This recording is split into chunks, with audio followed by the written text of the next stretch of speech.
Hello everybody, it's Tommy and welcome back to another speed build for the Disney save. Today we're going to be working on part 2 of New Orleans Square. If you missed the first video, I definitely recommend checking that out first. That included most of the exterior and some of the buildings that are part of this super large build, so I definitely recommend going and checking that out. And if not, welcome to part 2. So like I said in the last video, I wanted to cut this up a little bit because we have 5 buildings here and a lot of them got a lot amount of time per building, which I kind of wasn't expecting going into the build. So last video we did Club 33, which was and still kind of is the main feature of this lot.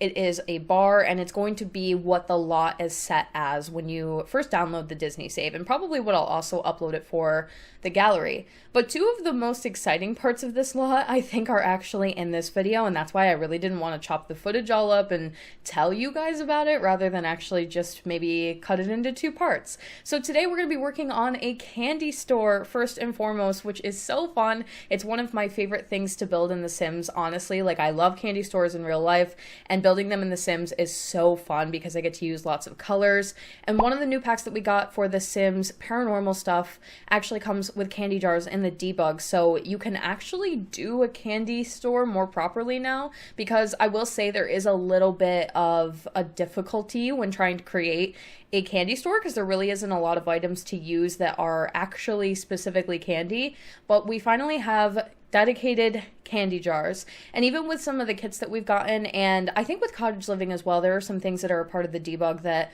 would fit in the category of a candy store a lot better than some of the things that we have ever had for The Sims. This is probably my favorite part of New Orleans Square, but it is actually not really a functional building. It's the only one on the lot that technically isn't. And the only reason that I really decided to do that was because originally I had thought I will make this a retail space, and then you can choose if you want to use the candy store as a retail space, or we're going to be doing a second retail in this video that's based after Madame Leota's store from the Haunted Mansion. And I thought, you know, the option will be there for either of them if you want to run a candy store, maybe have one of your Sims purchase the candy store and use it, or if you would rather have the spellcaster spooky store and run that, and specifically like have Madame Leota have her store and have her do the whole retail thing. But I sort of realized that it might be a little bit difficult for the lot to have too many spaces that could be registered as a retail, so I'm more focused on making sure that Madame Leota's was the functional one, because really there is so many more things that can be for sale as far as like spellcaster items and all of the stuff that comes with like the medium career from paranormal stuff, whereas this, you really would only be able to sell like the candy jars. You could set some other stuff in here for sale, but it's not necessarily going to be like the most profitable store, I feel. However, the only reason that it's not functional is because I basically closed off the counter space in here. So your Sim actually needs to be able to get to the register, obviously, so they would need to get behind the counter and be able to use the register to check people out. And I just closed off the entire area and put a register on, so your Sim just wouldn't be able to get over there. But there is one counter that I left blank, and you would literally just have to delete it in order for your Sim to be able to get in there. So you could very easily still use this as a retail. I just wanted to say that like right off the bat when you download it from the gallery or the Disney Save download, it's not going to be a functioning retail. So keep that in mind if you decide that you want to use this space. Now I'm calling this location Royal Street Treats because that is formally a name of a candy store that was located in New Orleans Square. It's not there anymore, and I really couldn't find any great reference for it. Also, this building in New Orleans Square is probably not a candy store, so there's literally no relation to it whatsoever other than me just borrowing the name. And that's again why I kind of decided we don't have to make it the most functional space, because it's really like a more generic candy store inside of like a larger Disney building, but it's one of my favorite things. I'm such a sucker for like color and pops of color, and I love the retro vibe in here, and it's very much like my aesthetic. I don't know, like if I was going to design a candy store, which I guess I did, I guess that's what this was, because I didn't really have anything to use as reference, and I didn't use anything really super Disney related specifically for just like this building on the lot. So it was kind of my own creation, and I got to use a lot of the new stuff from Dream Home Decorator, which is really, really great for retail spaces. I also ended up using that significantly in Madame Leota's store. That pack is phenomenal for the modular shelving pieces. It also comes with sectional couches and chairs and things, but particularly being able to create your own shelves that fit together seamlessly and like clip together. And it was a little bit of a learning curve. You could see like towards the beginning of the video where I'm trying to figure out how to use them, because this is really my first opportunity to be able to do so. And you can like highlight whole sections and then delete them all at once or copy them. And it's just phenomenal. I love it. It's probably one of the best things that has ever been added to The Sims, and I would recommend the pack if you're a builder for that alone. Like the ability to be able to create custom shelves, not just in retail spaces, but in houses to make entertainment centers, and custom libraries, and just these like giant shelves that can really fit into whatever space you want them to. Now you don't have to worry like if a bookshelf is too tall for the wall height that you've picked. You know what I mean? It's one of those kinds of things where it just makes endless possibilities for The Sims, and I could just not be more grateful that they finally added something like this. It really ups the game when being able to do some of these retail spaces, and it made me even think I probably should go back and look at some of my prior retails that I've created and see if I can revamp them in any way, make them more functional, and make them a lot less like my custom shelves that I've sort of stacked on top of one another, and use some of these modular pieces that come with this pack. I only have 2 other retails in the Disney save. We have Chapter 3 Bookstore that is actually down the street, owned by the Enchantress, and then I think the only other one is Al's Toy Barn, which is obviously a toy store owned by Al in Evergreen Harbor. So again, the idea of like marking this lot as a retail and using it as a retail, even though both the candy store and the spellcaster Madame Leota space that we're going to be working on in a few moments here is really cool, I still feel like I didn't want to like repeat a lot type in the world, so it is going to stay a bar. But like I said, really easy to change if it's something that you would just rather use the space for. And again, kind of playing off of the idea from the prior video where like in a lot of my Disney builds, I kind of have to stick to a time period. So I'm not really able to use a lot of modern looking things, including vending machines, for example. But for a Disneyland build, you would see vending machines in a candy store or in a build like this. So I decided we would go ahead and be able to use some stuff like that, some newer, more modern looking kind of fancy neon lights in here. And really, I just wanted to try and clutter up the space as much as possible, but keep a kind of clean cut. I wanted a retro look in here, not so super old school, you know, those like old candy stores where you might even have somebody kind of up front in the window making like taffy or something, or candy canes. Not that old, but somewhere a little bit after that. So I did look up a lot of reference of just like retro candy stores, or even modern day candy stores that are attempting to look a little bit retro with, I would say, the patterns on the walls and the classic black and white checkered floor. I did originally go with like a black and white checkered modular shelf behind the counter. I actually ended up changing that to all white at the end because the black really just did not look good against the wallpaper. And basically the main feature in here for, as far as like purchasables, is definitely these candy jars. I wanted to use them a ton. They could obviously be representative of a lot of different types of candy, and they come in so many colors, which is phenomenal. But there's also 2 vending machines in here. There are some of those interactable candy bowls that you get from Spooky Stuff that I've kind of hidden inside of other bowls so that they don't have that spooky stuff look to them. And then I was going through debug and just items in the game, trying to figure out what we could put in the candy store to make it look like it fits in here, because a lot of the jarred items in the game are kind of obvious what they are. We have a set of jars from Cats and Dogs, but it's so obviously dog treats, and it would have been really cute, but it's dog treats. And then we have some other ones, I think from Dine Out, that are in a jar that at one point you'll probably see sort of here and there throughout the video that I might have thought I could use them.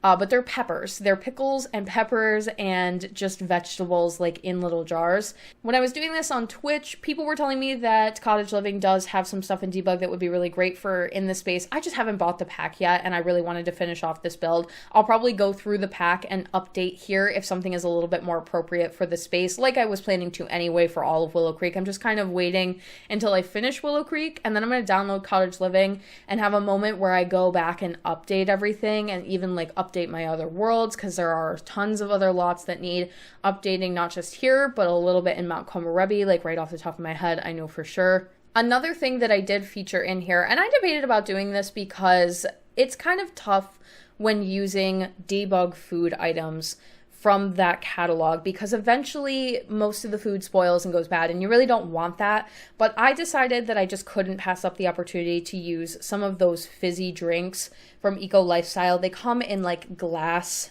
bottles, and that's very indicative of like candy stores that you would see around here. For me personally, a lot of places around here don't sell just candy. It'll be like chips, candy from other places, vintage soda, vintage things in general. So I did feel like I could get myself like a little bit outside of the box of just strictly candy. And then there are a couple of things in here that sort of are not much of anything, but they look like they could be. One of the items that is really cool are these building blocks. I think you get them from one of the children's packs.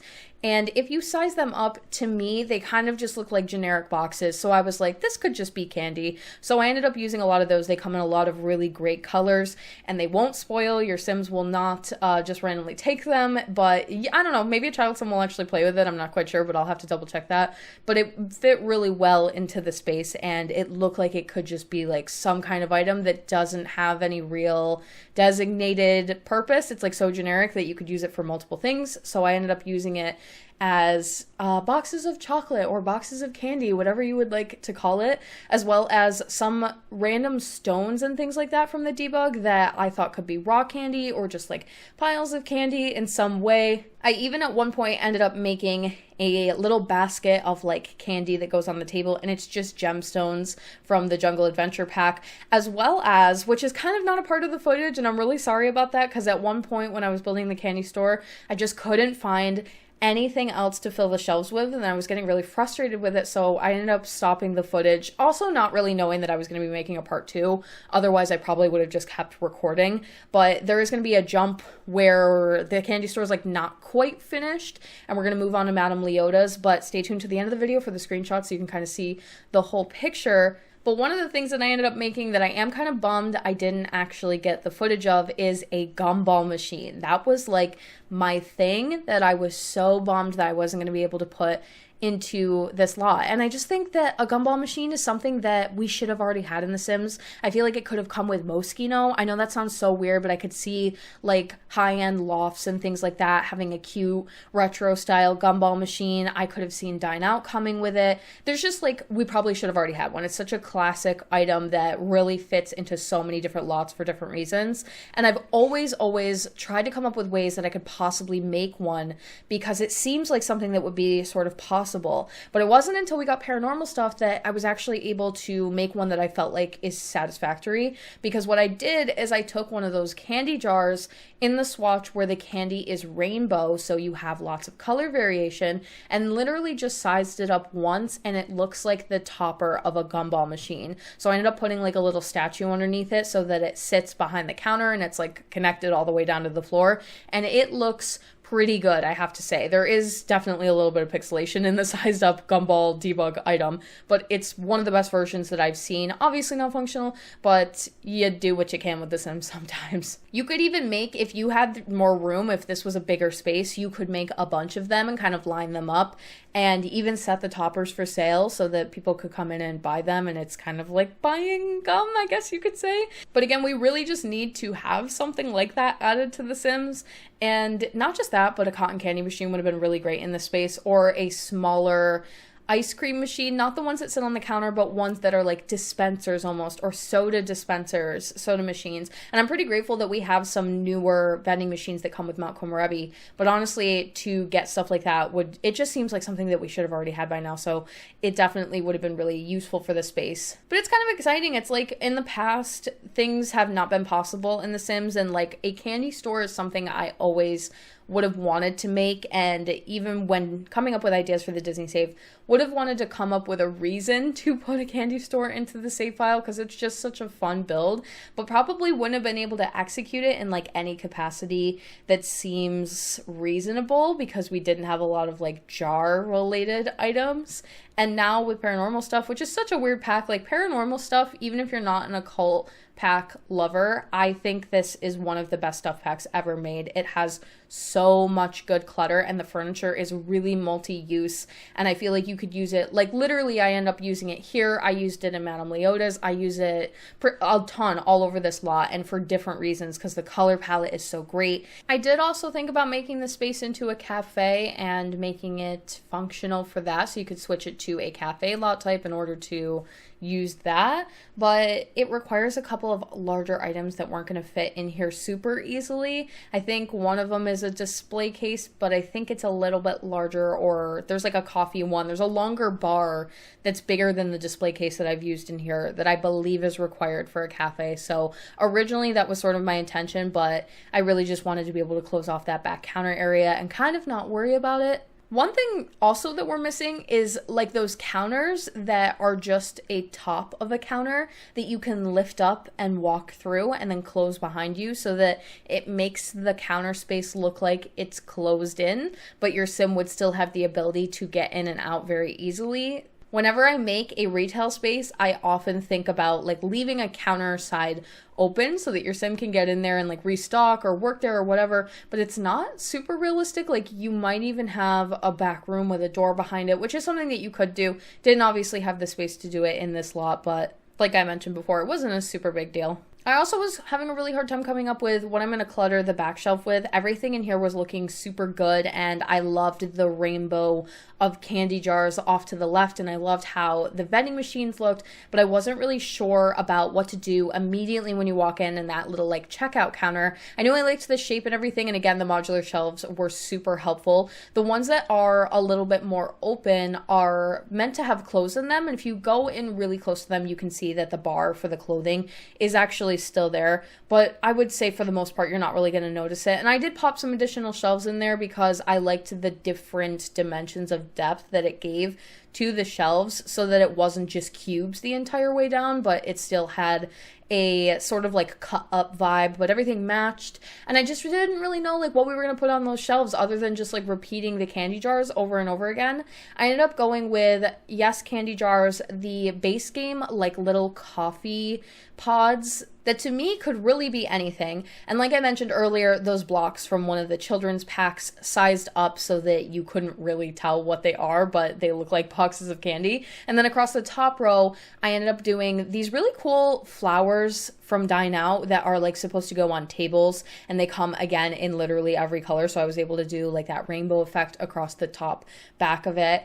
Again, a lot of this is actually going to be featured in the screenshot, so definitely wait until the end of the video so that you can check that out, but it came out really, really good. I was trying to use quite a few Dine Out items in here. It's one of the only packs that comes with stuff and shelves for retail spaces, so I was going through it and trying to find extra shelving that would fit in this little window space that we have, as well as the area right in front of the door that is kind of like a pathway that you would walk through. I wanted another shelf there, so I ended up making like this sort of odd stack of shelves and coffee tables sized down, but I was actually using a reference of a real candy store, and they had a shelf very similar to this kind of in their aisles, so I thought it was cute, and I decided that I would go with that in its place. The Dine Out stuff is great, but it sort of hasn't aged super well because a lot of it comes in like not super crystal white color palettes, and I hate it. It doesn't match with anything. So a lot of like the white shelves that I was using in here, or attempting to use in here to get them to match with all this new stuff that we got from Dream Home Decorator, where you think like those two packs are super easy to combine with one another, they ended up not working super well because of the fact that Dine Out's shade of white is like a dingy shade of white, so it made those items stand out in a weird way that wasn't really the best for the store. So I got rid of basically all of that stuff, including any of the pedestals that I was trying to use in the pathway there, and the ones in the window. I actually replaced it with a different shelf, I think from Get to Work, that's also made for like a retail space, and that's the shelf that we're going to have some additional candy jars and the fizzy drinks from Eco Lifestyle, and I think one of the larger interactable candy jars, candy bowls from Spooky Stuff. That's literally the only good thing about Spooky Stuff, is that candy bowl, which I didn't even know you could interact with, by the way. I found that out way later. I'm also pretty sure that when you go into live mode, you're able to stock that display case with pastries, so it won't look just like that. It will actually look a little bit more appropriate for the build and have some candy and cookies and things in there that it'll just look so much better than whatever that is by default. I think. I haven't used one of those in a pretty long time, but I'm pretty sure you can stock those to whatever you want. And yeah, at one point I was using also, again, a debug item from Paranormal Stuff, these Spectre jars, which hold those little like Spectre ghosts that come with the pack if you catch them, I think. But they look so pretty and they just look like jars that you could fill with literally anything. So I lined them up against the back shelf. I didn't really love the way that that looked, especially in combo with the original black and white checkered shelving that I was going for in here, which again, I ended up changing. So those were originally lining across the top, and it's a little bit too much. I ended up actually taking those away, but I still use them above the vending machines and above the other candy shelves over on the left side. They're so pretty, and you could literally put anything in there. I think I ended up filling them with crystals, and it just looked like rock candy. They glow a little bit too, which is kind of fun. It helped light up this space a bit, and everything turned out super cute. So like I mentioned, I did not originally intend to have this be a two-part video, so I didn't actually film the end of me doing Royal Street Sweets. And I actually didn't film all of the end of me working on Madame Leota's either, so I do apologize for that. But you can kind of get the vibe, especially with Madame Leota's, pretty much right off the bat. Now, Madame Leota's is called Memento, Mori, Curios, and Curiosities. I think there's a location for both of them in Disneyland and Disney World, and it's basically just the name of the store that you go in for Haunted Mansion related things. Because originally, I don't know why I thought this, but I was going through, like, originally my patrons had recommended Madame Leota should have her own spellcaster store, and she actually has one in Disneyland, and it's called Memento Mori, and I just thought it was like gonna be a witchy store, right? Super cluttered, kind of dark, lots of candles, lots of things that spellcasters would use, and like in real life I even thought that it would be like a witchy store. So I went to go look and do research about it, thinking that I was gonna come up with like an actual visual representation of that so I could use it and create it and bring it to life in some capacity, not thinking at all that of course it's just simply the name that they slapped on the building because they sell Haunted Mansion t-shirts. Like, of course it is. So that was a little bit silly, and I ended up going and finding reference of just like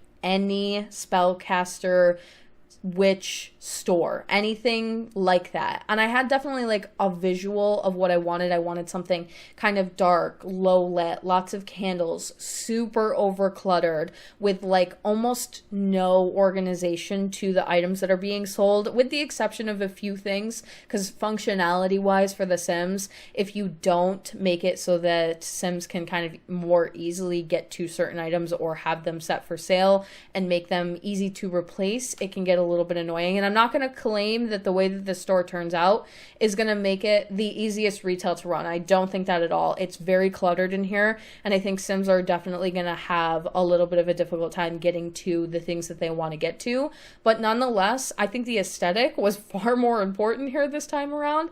And if we didn't have one of these stores in the save file where spellcasters can come and get brooms and crystals and balls and potion items and potions and wands and that kind of stuff without having to go to those booths and without having to go to the spellcaster world, then what are we really doing? Madame Leota in the save file is actually a paranormal investigator slash medium, so she's a part of that new career that comes with paranormal stuff, and I think it would be so fun to not only have her do that but actually own this store. So she would actually have to buy the whole lot, and then you would use this as her main retail space and then kind of pick and choose what's actually going to be for sale and available in the store here. But there is a huge assortment of things in here. There's literally like tons of debug things from Jungle Adventure. We have paranormal, we have the spellcaster pack, of course, stuff from Seasons, plants, stuff from not Jungle Adventure, the camping pack, sorry, the camping pack, because that comes with like herbalism and stuff, and there are different little potions and bits that you can get from that pack as well. So I wanted to have like an all-encompassing place that you could come and maybe get some of these items, as well as an area upstairs where you know that you could come and use the seance table or have a very skilled sim use the seance table with you, because of course Madame Leota probably being the owner of the store, but she would also be super high skilled in that. So I did put a seance table upstairs. I think there is some footage of me decorating the upstairs just a bit, and it's definitely like the downstairs is super cluttered and lots of custom shelving and almost like so much stuff down here that it's a bit overwhelming, if I'm honest. And like some of the screenshots, I was even like, these screenshots don't do this build justice because it just looks like a cluttered mess. But I promise you it was all very much thought about, and I tried to keep similarly themed items in the same area, even though I knew it was going to still look very cluttered. But the upstairs is where the seance table is located. There's also brooms for sale up there, and a lot of those crystal balls from the spellcaster pack that you can get the different familiars from. So if you wanted a place to come and get some familiars, that is a really great place. I did something similar to this in Other Side, which is actually located next door, but you can't use it as a retail space because we don't have the ability to mark multi-use slots in The Sims. So for now, it's just a nightclub with an area in the back that you can go get your fortune read, and there's stuff all over the place. And I kind of said that it was going to be like a place where you could come buy stuff for spellcasters, but then I ended up having to put those spellcaster booths in the back of the building so that you could actually do that in some capacity. And those will remain there, obviously, because some people are not going to want to use this space as the Madame Leota store, and I totally get that. But now we have one that's a little bit more direct and easy to get a wider array of items. I tried to put a ton of stuff in here that was kind of random, but not really. Like, I was thinking about anything that we could use for potions or pre-done potions, anything in jars, lots of books. I did that little like stack of books in the corner next to the ones from the cats and dogs pack.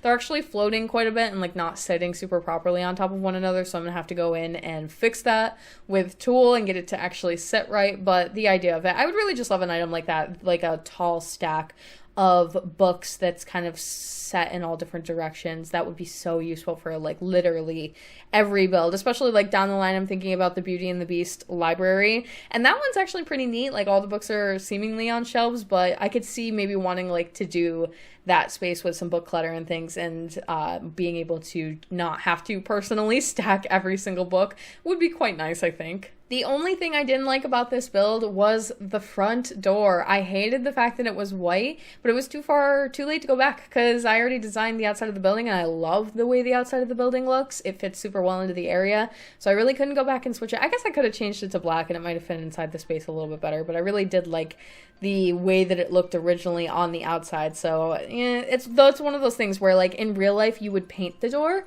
and you would have it be black on the inside and white on the inside or outside, and in The Sims you kind of have to just deal with it. It's not always the most ideal thing. But we are coming down to the end of the video here. Again, I'm so sorry about the way that the footage is cut for this one because I wasn't intending to do the two parts, but I hope that you enjoyed the speed build and the additional part 2 of New Orleans Square. Anyway, I will have one more build coming out before we move on to Hemford on Bagley, and it is a secret lot build, so I hope you're excited for that one. If you would like to support the Disney Save on Patreon, you can do so by clicking the link in my description box down below or the one at the end of the video. Thank you all so much for watching. Don't forget to like and subscribe for more. Hit that little bell icon below to turn on post notifications so you can get updated every single time I post, and I will talk to you all in the next one.